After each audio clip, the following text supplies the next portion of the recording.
എൻ്റെ പേര് രാജൻ. എനിക്ക് ചോദിക്കുവാനുള്ള ചോദ്യം, ലക്ഷക്കണക്കിന് പ്രവാചകന്മാർ ലോകത്ത് വന്നിട്ടുണ്ടെന്ന് പറയപ്പെടുന്നു. എങ്കിൽ ശ്രീകൃഷ്ണനും രാമനും മറ്റും ഈ ലക്ഷത്തിൽ പെടുമോ? പെട്ടാൽ തന്നെ ഇസ്ലാം മതം അത് അംഗീകരിക്കുമോ? എന്ന ദർശനങ്ങൾ എന്നുകൂടി ഒന്ന് വ്യക്തമാക്കണമെന്ന് അഭ്യർത്ഥിക്കുന്നു.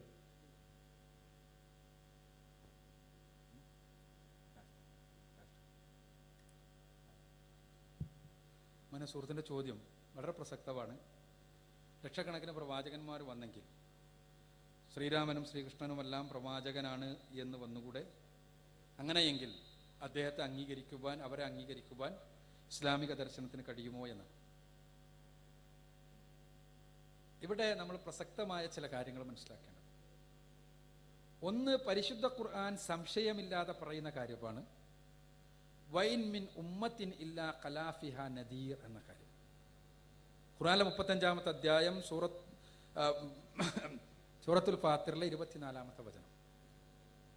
ഒരൊറ്റ സമുദായവും കഴിഞ്ഞു പോയിട്ടില്ല ഒരു പ്രവാചകന്റെ നിയോഗമുണ്ടായിട്ടല്ലാതെ, ഒരു മുന്നറിയിപ്പുകാരന്റെ നിയോഗമുണ്ടായിട്ടല്ലാതെ. അപ്പോ പ്രവാചകന്മാരെല്ലായിടത്തേക്കും വന്നിട്ടുണ്ട്. വലി കുല്ലി ഉമ്മത്തിൻ റസൂലുൻ, എല്ലാ ഉമ്മത്തിലേക്കും എല്ലാ സമൂഹങ്ങളിലേക്കും ദൈവത്തിന്റെ ദൂതന്മാർ വന്നിട്ടുണ്ട്. ഖുർആനിലെ 10-ാമത്തെ അധ്യായം സൂറത്തുർ റഅദിലെ 13-ാമത്തെ അധ്യായം സൂറത്തുർ റഅദിലെ 47-ാമത്തെ വചനം. അപ്പോ പ്രവാചകന്മാർ എല്ലായിടത്തേക്കും വന്നിട്ടുണ്ടെങ്കിൽ ഭാരതത്തിലേക്കും വന്നിട്ടുണ്ടാവില്ലേ? തീർച്ചയായും വന്നിട്ടുണ്ടാകണം. എന്നാൽ ഭാരതത്തിലേക്ക് വന്ന പ്രവാചകന്മാരാരാണ്? അത് നമ്മൾ ശ്രീരാമനിലും ശ്രീകൃഷ്ണനിലും എല്ലാം ആകുമ്പോൾ കുറേ അടുത്തുപോയി. യഥാർത്ഥത്തിൽ ഭാരതീയ ഗ്രന്ഥങ്ങൾ ഭാരതീയ സംസ്കാരത്തെക്കുറിച്ച് പറഞ്ഞു തരുന്നത് ഒരുപാട് മുമ്പുള്ള കാലം മുതൽക്കാണ്. ഇപ്പൊ വേദങ്ങൾ നമ്മൾ പരിശോധിച്ചാൽ, വേദങ്ങളിലാണ് അടിസ്ഥാന ഗ്രന്ഥങ്ങൾ, വേദങ്ങൾ പരിശോധിച്ചാൽ വേദങ്ങളിൽ നമുക്ക് കാണാൻ കഴിയുന്ന ചില കാര്യങ്ങളുണ്ട്. വേദങ്ങളിലെ പ്രധാനപ്പെട്ട ഋഗ്വേദത്തിൽ ഒരുപാട് സൂക്തങ്ങൾ, ആ സൂക്തങ്ങളിൽ ചില ഋക്കുകൾ, അങ്ങനെയല്ല, ആ ഓരോ സൂക്തങ്ങൾക്കും ഓരോ ഋഷിമാരുണ്ടാകും. ആ ഋഷിമാരിൽ ഉന്നതനായ വ്യക്തിക്ക് മഹർഷി എന്ന് പറയും. ഋഷി എന്ന് പറഞ്ഞാൽ എന്താണ്? മഹർഷി ആരാണ്? വേദം എന്താണ്? വേദത്തെക്കുറിച്ച് പറയുക ശ്രുതി എന്നാ. ശ്രുതി എന്ന് പറഞ്ഞാൽ തന്നെ കേട്ടത് എന്നാണ്. ശ്രുതി എന്ന് പറഞ്ഞാൽ കേട്ടത് എന്നാ. എവിടുന്ന് കേട്ടത്? ഭഗവാനിൽ നിന്ന് കേട്ടത് എന്ന്. ആര് കേട്ടു? ഋഷി കേട്ടു എന്ന്. അപ്പോ ഋഷി ആരാണ്? ദൈവത്തിൽ നിന്ന് ബോധനം ലഭിച്ച വ്യക്തി ഋഷി. അങ്ങനെയാണ് ഭാരതീയ ദർശനം പറഞ്ഞു തരിക. അങ്ങനെയാണെങ്കിൽ ഭാരതീയ ദർശനപ്രകാരം പ്രവാചകന് തുല്യമായ ഒരു തലം വരുന്നത് മഹർഷിമാരിലും ഋഷിമാരിലുമാണ്. എന്നാൽ ആ മഹർഷിമാരും ഋഷിമാരുമായി അറിയപ്പെട്ട ആരൊക്കെ കൃത്യമായി ഉറപ്പായി പ്രവാചകന്മാരെന്ന് പറയാൻ കഴിയും? നമുക്ക് ഇസ്ലാമികമായി പറയുമ്പോൾ ഉറപ്പായും പ്രവാചകനാണ് എന്ന് പറയണമെങ്കിൽ വെളിപാടിന്റെ അടിത്തറ വേണം. ഉറപ്പായി. ഇപ്പൊ എന്തുകൊണ്ട് യേശു ക്രിസ്തു പ്രവാചകനായിരുന്നു എന്ന് മുസ്ലിങ്ങൾ വിശ്വസിക്കുന്നു? എന്തുകൊണ്ട് അബ്രഹാം പ്രവാചകനായിരുന്നു എന്ന് മുസ്ലിങ്ങൾ വിശ്വസിക്കുന്നു? എന്തുകൊണ്ടെന്ന് വെച്ചാൽ അത് ബൈബിളിൽ അവരുടെ പേര് പറയുന്നു എന്നുള്ളത് കൊണ്ടല്ല, മറിച്ച് മുഹമ്മദ് നബി സല്ലല്ലാഹു അലൈഹി വസല്ലമ പറഞ്ഞു തന്നിരിക്കുന്നു, ഖുർആനിൽ പറഞ്ഞിരിക്കുന്നു എന്നുള്ളത്. ഭാരതത്തിലടക്കം പ്രവാചകന്മാർ വന്നു എന്ന് ഖുർആൻ വ്യക്തമാക്കുന്നു. റസൂലുള്ളാഹി സ്വല്ലല്ലാഹു അലൈഹി വസല്ലം പറഞ്ഞു തരുന്നു. പക്ഷേ ആര് എന്ന് പറഞ്ഞിട്ടില്ല. എന്നാൽ ഞാൻ പറഞ്ഞു, ഋഷിമാർ മഹർഷിമാർ എന്നുള്ള സങ്കല്പം ഇവിടെ ഉണ്ട്. ഇതിൽ തന്നെ നമ്മളിങ്ങനെ പരിശോധിക്കുമ്പോൾ വളരെ കൃത്യമായി ചില ആളുകളുടെ പേരിൽ ആരോപിക്കുന്നത് കാണാൻ കഴിയും. അത് അത്ഭുതകരമായ ഒരു പ്രതിഭാസമാണ്. ഇന്ത്യയിൽ മാത്രമല്ല, മറ്റ് മത സമൂഹങ്ങളുടെ നാടുകളിലും കാണാൻ കഴിയും. ഇപ്പൊ ബൈബിളിലുള്ള പുസ്തകങ്ങൾ എടുത്ത് പരിശോധിച്ചാൽ ബൈബിളിലെ പുസ്തകം എന്തുകൊണ്ട് യോശുവ എഴുതി എന്ന് പറഞ്ഞു? യോശുവ ഒരു പ്രവാചകനായിരുന്നു. പക്ഷേ യോശുവന്റെ ശേഷം കുറെ കാലം കഴിഞ്ഞിട്ടാണ് ഇത് എഴുതിയതെങ്കിലും യോശുവന്റെ പേര് പറഞ്ഞാൽ അതിന് അംഗീകാരം ലഭിക്കുന്നുള്ളതുകൊണ്ട് യോശുവന്റെ പേര് പറഞ്ഞു എന്നാണ് ബൈബിളിന്റെ പണ്ഡിതന്മാർ പറയാം. യഥാർത്ഥത്തിൽ ഭാരതത്തിൽ നിങ്ങൾ പരിശോധിച്ചാൽ നമുക്ക് ഒരുപാട് ഗ്രന്ഥങ്ങൾ ആരോപിക്കപ്പെട്ട ഒരു വ്യക്തിയുണ്ട്. അത് വേദവ്യാസനാണ് 4 വേദം രചിച്ചത്, അല്ലെങ്കിൽ വേദത്തെ വ്യസിച്ചത്. വേദവ്യാസം തന്നെയാണ് മഹാഭാരതം. വേദവ്യാസം തന്നെയാണ് 18 പുരാണങ്ങളും. ഒരിക്കലും ഒരാൾ ചെയ്തതാവൂല എന്നുള്ള ഉറപ്പാണ് ഇതെല്ലാം കൂടി എടുത്ത് പരിശോധിച്ചാൽ. കാരണം ഒരാളുടെ ജീവിതത്തിൽ അത് കഴിയുമോ എന്നുള്ളത് മാത്രമല്ല പ്രശ്നം, അതിന് അത്രയും വൈരുദ്ധ്യങ്ങളും വ്യത്യാസങ്ങളുള്ള വീക്ഷണങ്ങൾ അതിലുണ്ട് എന്നുള്ളത് കൂടിയാണ്. അപ്പൊ ഞാൻ പറഞ്ഞു വരുന്നത്, വേദവ്യാസൻ എന്നുള്ള വ്യക്തിയെ ഇങ്ങനെ ആരോപിക്കാൻ തന്നെ കാരണം എന്തായിരിക്കാം?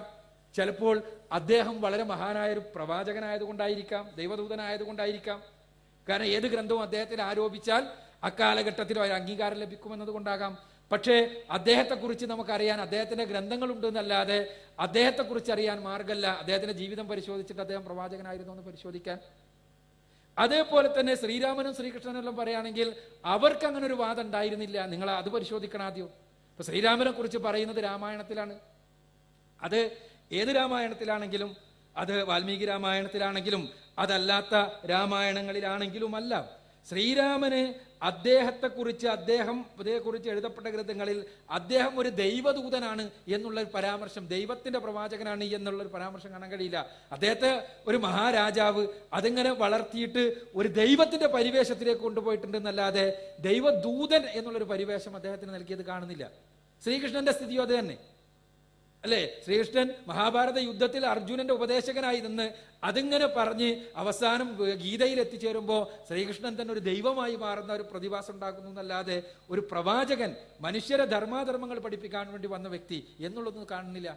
അപ്പോ അതുകൊണ്ട് തന്നെ ആര് പ്രവാചകൻ എന്ന് പറയാൻ നമുക്ക് കഴിയില്ല. എന്നാൽ ഭാരതത്തിലേക്ക് പ്രവാചകന്മാർ വന്നിട്ടുണ്ട് എന്ന കാര്യത്തിൽ സംശയമില്ല. അത് പരിശുദ്ധ ഖുർആൻ വ്യക്തമാക്കുന്ന, റസൂലുള്ളാഹി സ്വല്ലല്ലാഹു അലൈഹി വസല്ലം പഠിപ്പിക്കുന്ന കാര്യമാണ്. ഇവിടെ ആര് എന്നുള്ളത് പ്രസക്തമല്ല എന്നുള്ളതാണ് ഇസ്ലാമികമായ രംഗത്തുള്ള കാഴ്ചപ്പാട്. ആരാണെങ്കിലും അവരെല്ലാം പഠിപ്പിച്ചത് അടിസ്ഥാനപരമായി സ്രഷ്ടാവിനെ മാത്രം ആരാധിക്കണമെന്ന തത്വമാണ് എന്നും ആ തത്വത്തെ കളങ്കമില്ലാതെ പഠിപ്പിക്കുവാൻ വേണ്ടി കടന്നു വന്നയാളാണ് അന്തിമ പ്രവാചകനായ മുഹമ്മദ് റസൂലുള്ളാഹി സ്വല്ലല്ലാഹു അലൈഹി വസല്ലമയും എന്നുമാണ് ഇസ്ലാം പഠിപ്പിക്കുന്നത്.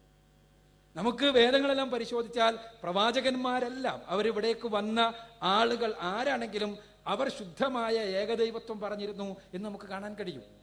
വേദപ്രാർത്ഥനകളിൽ വളരെ പ്രധാനപ്പെട്ട വേദപ്രാർത്ഥനകളുടെ സത്തായി അറിയപ്പെടുന്ന മഹാനിർവഹണ സ്തോത്രം പറയുന്നത്, അതിന്റെ രണ്ടാമത്തെ സ്തോത്രം പറയുന്നത് ത്വമേകം ശരണ്യം ത്വമേകം വരണ്യം ത്വമേകം ജഗത്കാരണം വിശ്വരൂപം ത്വമേകം ജഗത്കർത്തൃപാതൃ പ്രഹർത്തൃ ത്വമേകം പരം നിശ്ചലം നിർവികൽപ്പം. വിശദീകരിക്കുകയാണെങ്കിൽ തന്നെ മണിക്കൂറുകൾ വിശദീകരിക്കാൻ. ഇവിടെ എല്ലാറ്റിൻ്റെയും കാരണം ഏകനായ സ്രഷ്ടാവാണ്, അതാണ് പറയുന്നത്. എന്നിട്ട് പിന്നെ പറയുന്നതോ ആ ഏകനായ സ്രഷ്ടാവ് മാത്രമാണ് ആരാധ്യൻ. ഈശാവാസ്യത്തിലും അതേപോലെ തന്നെ ഈശാവാസ്യോപനിഷത്തിലും അതേപോലെ തന്നെ യജുർവേദത്തിലും ഒരേപോലെ ആവർത്തിക്കപ്പെട്ടിട്ടുള്ള യജുർവേദത്തിലെ 31-ാമത്തെ അധ്യായത്തിലെ 9-ാമത്തെ വചനം, ഈശാവാസ്യോപനിഷത്തിലെ 12-ാമത്തെ ശ്ലോകം, അന്തം തമഹ പ്രവിശന്തിയേ സംഭൂതിമുപാസതേ തതോ ഭൂയ ഇവതേ തമോ യഉ സംഭൂതിയാമൃതഃ. അന്ധകാരത്തിലാണ് പതിക്കുക ദേവപിതൃമാനവാദികളെ ജനിക്കുകയും മരിക്കുകയും ചെയ്യുന്ന സൃഷ്ടികളെ ആരാധിക്കുന്നവർ. മറിച്ച് ആരാധിക്കേണ്ടത് ജനിക്കുകയോ മരിക്കുകയോ ചെയ്യാത്ത അനശ്വരനായ സ്രഷ്ടാവിനെ മാത്രമാണ് എന്ന് പഠിപ്പിക്കുന്ന വചനം. ഈ വചനം പഠിപ്പിച്ചത് ആരാകും? സൃഷ്ടിപൂജയിലേക്ക് നയിച്ച ആളുകളാകൂല എന്നുള്ളത് ഉറപ്പാണ്. അപ്പൊ അതുകൊണ്ട് തന്നെ പ്രവാചകന്മാർ പഠിപ്പിച്ച ആശയം എന്താണ്? സൃഷ്ടാവ് മാത്രമാണ് ആരാധ്യൻ എന്നുള്ള ആശയമാണ്. ആ ആശയം കളങ്കമില്ലാതെ തെറ്റുപറ്റാതെ ഏത് മനുഷ്യനും സ്വീകരിക്കാൻ പറ്റുന്ന രൂപത്തിൽ പഠിപ്പിക്കുക എന്ന ദൗത്യം ലോകത്തുള്ള മനുഷ്യർക്ക് വേണ്ടി ആ ദൗത്യം നിർവഹിച്ച വ്യക്തിയാണ് മുഹമ്മദ് റസൂലുള്ളാഹി സ്വല്ലല്ലാഹു അലൈഹി വസല്ലമ. മുഹമ്മദ് നബി സ്വല്ലല്ലാഹു അലൈഹി വസല്ലമയെ പരിശുദ്ധ ഖുർആൻ പരിചയപ്പെടുത്തുമ്പോൾ അദ്ദേഹം ലോകത്ത് നിയോഗിക്കപ്പെട്ട പ്രവാചകന്മാരുടെ മുഴുവനും പിൻഗാമിയായും പ്രവാചകന്മാർ മുഴുവനും പഠിപ്പിച്ച ആദർശങ്ങളെ സംരക്ഷിക്കുന്ന വ്യക്തിയായുമാണ് പരിചയപ്പെടുത്തുന്നത്. ഖുർആനെ കുറിച്ച് പറയുമ്പോൾ പ്രത്യേകമായി ഖുർആനിന് ഒരുപാട് പേര് പറഞ്ഞുകൂടെ, പരിശുദ്ധ ഖുർആനിനെ കുറിച്ച് ഖുർആൻ തന്നെ പറഞ്ഞൊരു പേരുണ്ട്, മുഹൈമിനാണത് എന്ന്. മുഹൈമിൻ എന്ന് പറഞ്ഞാൽ മുൻപുള്ള വേദഗ്രന്ഥങ്ങളെ സംരക്ഷിക്കുന്നതാണ് എന്ന്. അതെന്താ മുമ്പുള്ള വേദഗ്രന്ഥങ്ങളെ സംരക്ഷിക്കുക എന്ന് പറഞ്ഞാൽ, മുൻപുള്ള വേദഗ്രന്ഥങ്ങളിൽ മനുഷ്യരുടെ കൈകടത്തലുകൾ നടന്നത് കാരണം ആ വേദഗ്രന്ഥങ്ങൾ യഥാർത്ഥത്തിൽ മുന്നോട്ട് വെച്ച ആശയങ്ങൾ എന്താണ് എന്ന് മനസ്സിലാക്കാൻ കഴിയാതെയായി. അപ്പോൾ മുൻപുള്ള വേദഗ്രന്ഥങ്ങളെല്ലാം പഠിപ്പിച്ച അടിസ്ഥാന ആശയങ്ങൾ ലോകത്തിന്റെ മുന്നിൽ വെച്ചുകൊണ്ട് ആ വേദഗ്രന്ഥങ്ങളെ സംരക്ഷിക്കുന്ന ഗ്രന്ഥമാണ് പരിശുദ്ധ ഖുർആൻ. ആ ഖുർആനിന് വേദങ്ങളിൽ അടിസ്ഥാനപരമായി പറഞ്ഞതായി ഞാൻ സൂചിപ്പിച്ചതുപോലെ ഖുർആനിന് മനുഷ്യരെ ക്ഷണിക്കാനുള്ളത് സൃഷ്ടാവ് മാത്രമാണ് ആരാധ്യൻ എന്നുള്ള സന്ദേശത്തിലേക്കാണ്.